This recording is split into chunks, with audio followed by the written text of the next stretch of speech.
محترم سامعین، کہتے ہیں کہ ایک امیر شخص دریا کے کنارے گیا جہاں پر بہت سارے مچھیرے مچھلیاں پکڑ رہے تھے، لیکن ایک مچھیرا اپنی کشتی میں ٹیک لگا کر آرام کر رہا تھا۔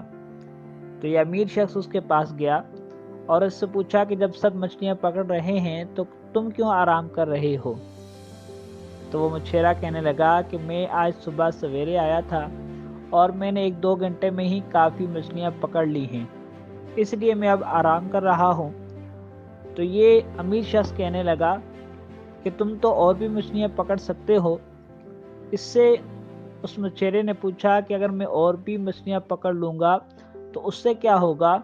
تو یہ شخص کہنے لگا کہ اس سے تمہارے پاس پیسے زیادہ آئیں گے اور تم امیر ہو جاؤ گے، اور تم پھر اپنی کشتی بھی خرید سکتے ہو، اور ہو سکتا ہے تم موٹر کشتی خرید لو، اور اس کے بعد اگر اور تم محنت کرو تو تم جو ہے ایک جہاز بھی خرید لو۔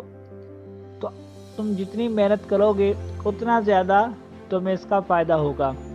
وہ مچھیرا پھر کچھ پوچھنے لگا، اچھا پھر اس کے بعد کیا ہوگا؟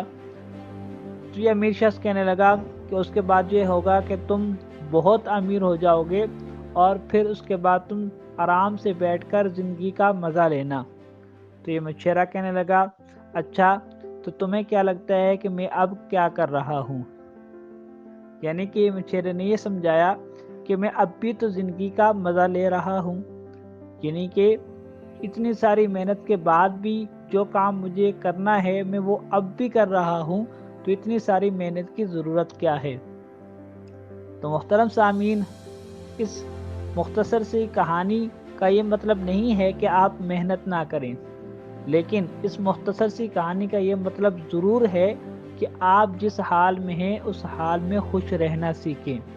ضروری نہیں ہے کہ آپ خوش رہنے کے لیے آپ کے پاس بے تحاشا پیسہ ہو، بلکہ ایک غریب انسان بھی خوش رہنا چاہے تو وہ خوش رہ سکتا ہے، جس طرح اس مچھیرے نے اس امیر شخص کو سبق سکھایا کہ تمہیں اتنا سارا پیسہ کمانے کے بعد جو خوشی ملتی ہے وہ میں اب بھی حاصل کر رہا ہوں، اور میں اتنا ہی خوش ہوں کہ جتنا تم بہت سارا پیسہ کمانے کے بعد خوش رہتے ہو۔